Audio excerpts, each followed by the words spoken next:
국방 FM 국민과 함께 국군과 함께를 듣고 계십니다. 국방 전문가나 화제의 인물을 만나보는 국방 초대석 마련하겠습니다. 문재인 대통령이 유엔군 참전의 날인 27일 청와대에서 유엔군 참전 용사에게 훈장을 수여했습니다. 대통령이 직접 유엔군 참전 용사에게 훈장을 준 것은 역대 최초였는데 그날 훈장 수여식에서 천주교 신부님이 최고 등급의 훈장인 태극 무공 훈장을 받으셨습니다. 한국전의 예수로 불리는 에밀 카폰 신부인데 어떻게 신부님께서 최고 훈장을 받으셨을까 궁금합니다. 그래서 천주교 군종교구청 윤원석 신부님 연결해서 에밀 카폰 신부님의 생애와 6.25 전쟁 당시 활약상에 대해서 말씀 들어볼까 합니다. 연결하죠. 윤 신부님 안녕하세요. 네, 안녕하십니까. 예, 반갑습니다. 천주교 군종교구 홍보국장 윤원석 스테파노 신부입니다. 반갑습니다. 예. 그 카폰 신부님 말씀을 듣기 전에 윤 신부님은 언제 서품 받으셨어요? 네, 저는 2012년 2월 10일 서울대교구에서 사제 서품을 받았습니다. 그런데 어떻게 군종 신부에게를 선택하셨습니까? 네, 저는 신학생 시절 2004년도에 병사로서 강원도 철원 육사단에서 근무했었습니다. 예. 그리고 당시 육사단 군종 신부님의 군종 활동에 큰 감동을 받았었고, 예. 저도 그 영향을 많이 받아서 사제 서품을 받고 2015년 군종 신부를 지원해서 재입대하게 되었습니다. 그럼 군 생활 군복무를 2번 하시는 거네요? 네, 맞습니다. 예, 아무튼 요즘 코로나19로 대면 접촉이 쉽지 않은데 장병들을 대상으로 하는 사목 활동이 좀 어려울 것 같아요. 우리 신부님들 이럴 때는 어떤 방법으로 사목 활동을 하세요? 네, 맞습니다. 현재 코로나19 시기로 인해 종교시설에 많은 인원들이 집단으로 모여 종교 행사를 실시할 수가 없습니다. 네. 그래서 미사는 비대면 종교 행사로 군 안에서 실시하고 있고요. 예. 그리고 예방적 관찰 기간에 있는 이렇게 병사들, 그런 친구들을 이제 찾아가서 밖에서 위문품을 전달하거나 정신적으로 힘들어하는 인원들을 대상으로 인성교육 및 면담을 실시하고 있습니다. 네. 또 격오지 근무자들 찾아다니면서 기도해주고 위문품을 전달하는 등의 주로 찾아가는 활동을 하고 있습니다. 예. 하긴 사병 시절에 군종 신부님의 모습에 감동을 받았다고 하셨으니까 또 신부님께서 이런 활동을 하시면서 많은 장병들이 또 위로를 받지 않을까 싶은 생각이 드네요. 네. 예. 네. 자, 그럼 지금부터는 에밀 카폰 신부님에 대한 얘기 한번 들어보겠습니다. 카폰 신부님은 언제 태어나셨고 서품은 언제 받으셨어요? 에밀 카폰 신부님께서는 1916년 4월 20일 미국 중동부 캔자스 주의 필센이라는 작은 농촌 마을에서 태어나셨고 예. 그곳에서 유년 기간을 보내셨습니다. 예. 그리고 당시 필센 성당의 주인 신부님이 스테파나 신부님을 보고 동경하는 마음이 들어 사제 소품의 꿈을 키워나가다가 1930년 11월 미주리주 콘세션 신학교에 입학을 하셨습니다. 예. 그리고 1940년 6월 9일 위치토 교구 성당에서 사제 서품을 받으셨어요. 예. 1940년에 사제 서품을 받으셨으면 이 당시가 2차 대전 당시 아니었습니까? 네, 맞습니다. 그러면 2차 세계대전에도 군종신부로 활동을 좀 하셨을까요? 정확히는 태평양 전쟁 때 이제 입대를 하셔서 활동을 하신 겁니다. 예. 그래서 그 기록들이 잘 남아져 있는데요. 네. 저도 그렇지만 모든 군종신부들은 지금도 월별 사목 활동을 보고서로 주교님께 보내게 되어져 있거든요. 예. 마찬가지로 에밀 카폰 신부님께서도 해외 파병 기간 중에 편지로 주교님께 자신의 군종 활동을 정기적으로 보고했습니다. 네. 어디로 이동을 했는지, 누구를 만나고 어떻게 미사와 세례 그리고 임종 기도 등을 베풀었는지 그 기록한 편지들이 지금도 남아 있는 것이죠. 예. 해서 태평양 전쟁 시기에는 미얀마, 인도 그리고 일본에서 미군의 군종신부로 활동하셨습니다. 이미 아시아에서 군종 활동을 하셨군요. 네네. 그럼 6.25 전쟁에는 어떻게 우리나라에 오게 되셨을까요? 신부님께서는 1950년 2월경에 일본의 도쿄에서 근무를 하고 있었습니다. 네. 예, 태평양 전쟁이 끝나고 메가더 장군의 사령부가 있는 일본에서 군정 활동을, 그러니까 군정을 이렇게 펼치고 있던 그 시기였던 것이죠. 네. 근데 같은 해 6월 25일 한국 전쟁이 발발하게 되고 소속 부대와 함께 1950년 7월 11일 한국에 오시게 되셨습니다. 네. 한국으로 떠나기 전 부모님께 보낸 편지가 있는데요. 거기에는 신부님께서 소련이 이렇게 빨리 행동을 하게 된 것에 대해 놀라면서도 미군이 적군들보다 강할 것이다 라며 너무 걱정하지 말라라는 그런 글을 부모님께 쓰시기도 하셨어요. 예. 근데 보도를 보니까 치열한 전투 현장에서 신부님임에도 불구하고 헌신적으로 활동을 하셨더라고요. 북한군 네네. 공격 와중에도 나고자를 구하러 가셨고 임종기도도 올려주셨고 당시 상황 좀 설명해 주시겠습니까? 네. 한국에 상륙하고 불과 한 달 후부터 주교님께 보내는 그 편지들에는 한국 전쟁의 그 치열한 전쟁의 참상이 고스란히 잘 기록되어 있었습니다. 예. 편지의 일부를 읽어드리는 것이 당시 상황의 그 모습을 청취자 여러분들에게 더 잘 전달해 드릴 수 있을 것 같은데요. 그래서 네. 일부분을 좀 읽어드리겠습니다. 예. 우리는 항상 참호 안에서 전투 식량만 먹고 있습니다. 잠을 자는 것도 불가능합니다. 모기가 너무 많은 데다 심야를 틈타 침공하는 적을 대비해야 하기 때문입니다. 편지를 쓰는 지금도 머리 위로 포탄이 날아다닙니다. 한 번은 탱크에서 발사된 80mm 포탄이 제 철모를 스치고 지나가 철모가 날아간 적도 있습니다. 이야. 주변에는 두 다리가 없어진 전우, 머리가 날아가 버린 전우들도 있습니다. 그들은 자신이 무엇에 맞아 죽게 되었는지도 알지 못하겠죠. 예. 전쟁은 사람의 신경을 예민하게 합니다. 많은 전우들이 이것을 이겨내지 못해 미쳐서 마구 소리를 질러대고 있습니다. 저의 군종 지원관도 관통상을 당하고 또 같이 활동하고 있는 군종 목사님도 박격포에 맞아 한쪽 다리가 절단되었습니다. 저는 성유와 성체를 항상 몸에 지니고 다니며 병자성사를 여러 번 주었습니다. 네, 이렇게 카폰 신부님의 편지 일부를 읽어드렸는데요. 예. 처참한 참호들을 오가면서 부상병과 죽어가는 병사들을 위해 기도하셨던 신부님의 모습이 정말 생생하게 느껴집니다. 예, 그야말로 총탄에 빗발치는 전투 현장이었는데, 아니 저 제대 같은 것도 꾸릴 수 없었을 거 아니겠습니까? 네, 맞습니다. 그곳에서 뭐 미사를 어떻게 집전하셨을까요? 전투가 소강 상태가 되면 신부님께서는 군용 지프차 본네트 위에 모포를 깔고 그것을 제대로 삼아 미사를 집전하셨습니다. 네. 네, 이 모습은 사진으로도 남아 있는데요. 에밀 카폰 신부님의 유명한 사진입니다. 네.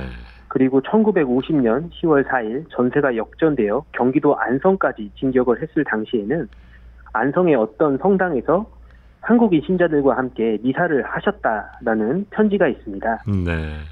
공산군들은 종교를 금지하기 때문에 한국인 신부님과 수녀님이 잡혀가거나 쫓겨가는 그런 상황이 있었고, 그래서 신자들이 미사를 못했다고 합니다. 예. 근데 이제 미군 신부님이 와서 미사를 집전하니 안성에 천주교 신자들이 몰려와서 감사해하며 신부님의 손을 잡고 울거나 큰절을 올리기도 했다라고 합니다. 네. 이때 한국인들과 미군들이 함께 그 성당에서 바쳤던 미사는 자신이 군종 신부를 하면서 바쳤던 미사 중에 가장 감명 깊은 미사였다라고 하셨어요. 예.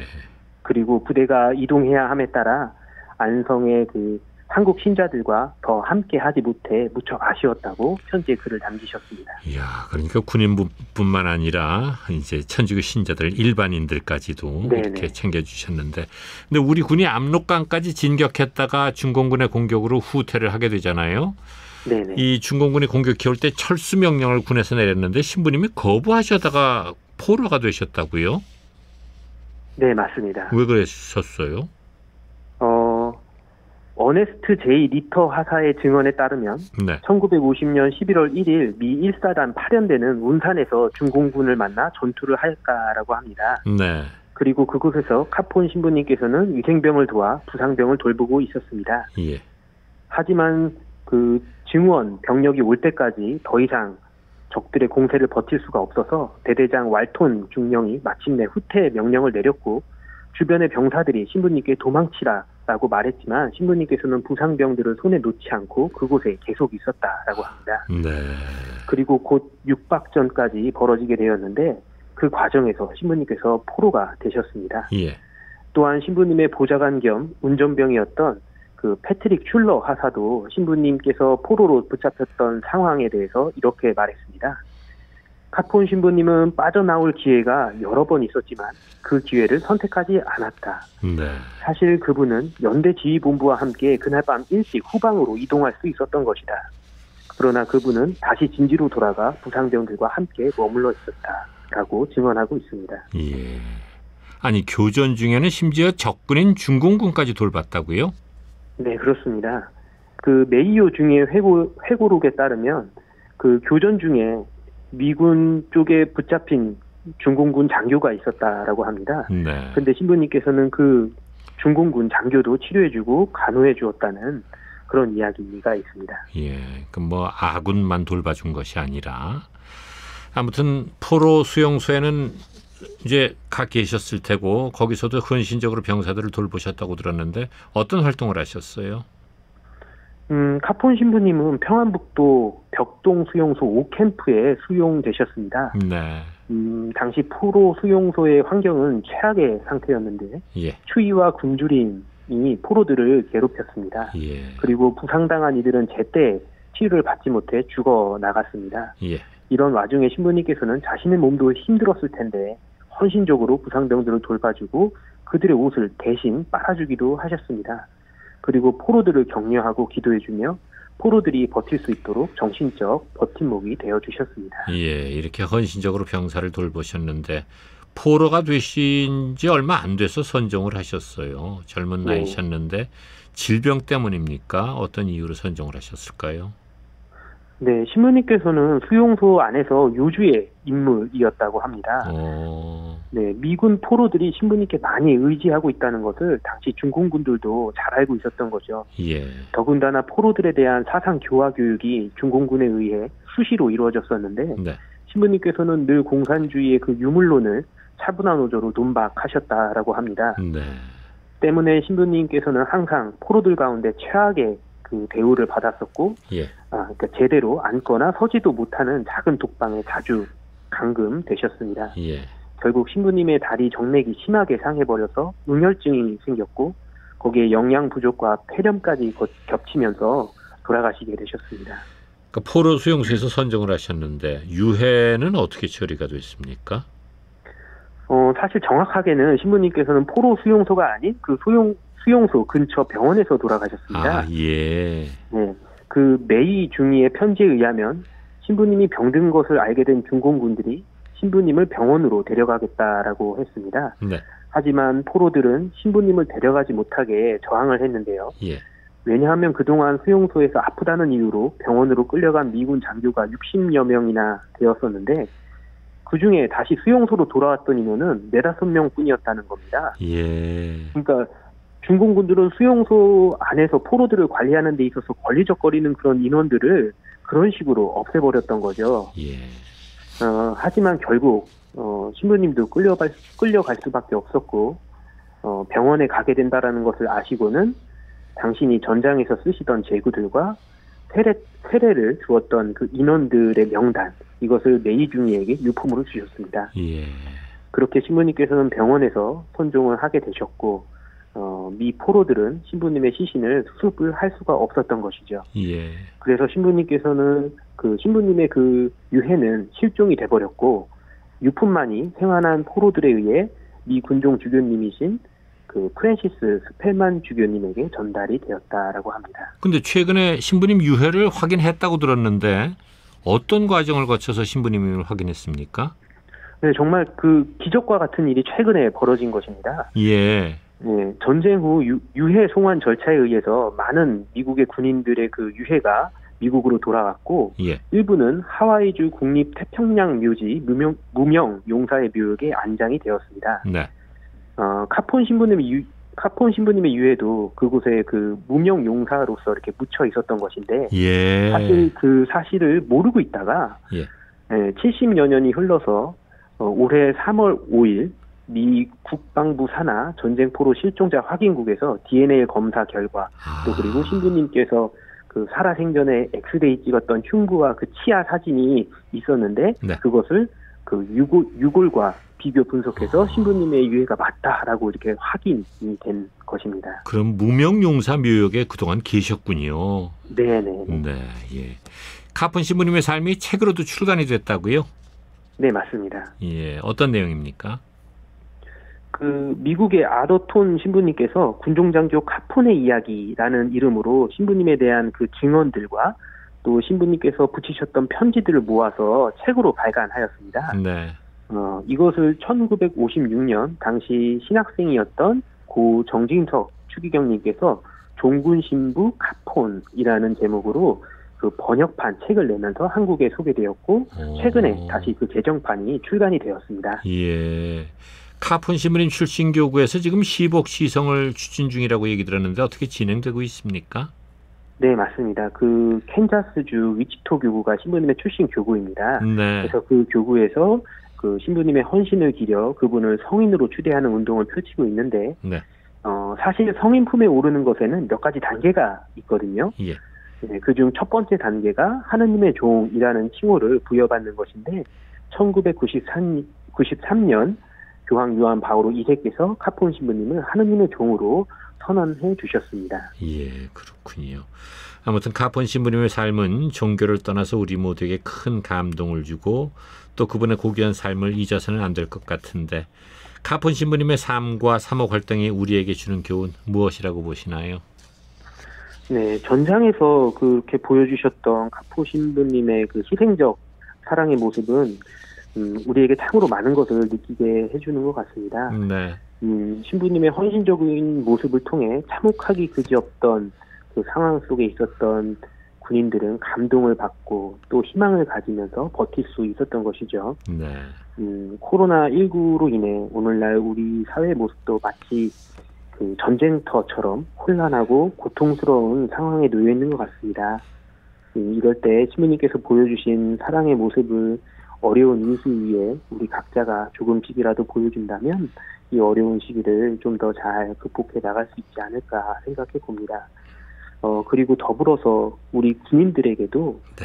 전쟁법에 의거한 교전 수칙을 잘 지키고 네. 전장 윤리를 저버리지 않고 전쟁을 수행해야 함을 그 신부님께서 몸소 이렇게 또 보여주셨다라고 생각을 합니다. 예, 그래요. 아유, 오늘 말씀으로도 많은 분들에게 위로가 될 것 같습니다. 오늘 말씀 대단히 고맙습니다. 네, 감사합니다. 예. 카폰 신부님께서 집차 위에 제대를 차려놓고 미사 집전하시는 사진 아마 여러분께서도 인터넷을 찾아보시면 금방 보실 수 있을 거예요. 예. 국방초대석 지금까지 천주교 군정교구청 이은원석 신부님으로부터 지난 7월 27일 태극 무공 훈장을 받으신 에밀 카폰 신부님의 생애와 6.25 전쟁 당시 활약상에 대한 말씀 들어봤습니다.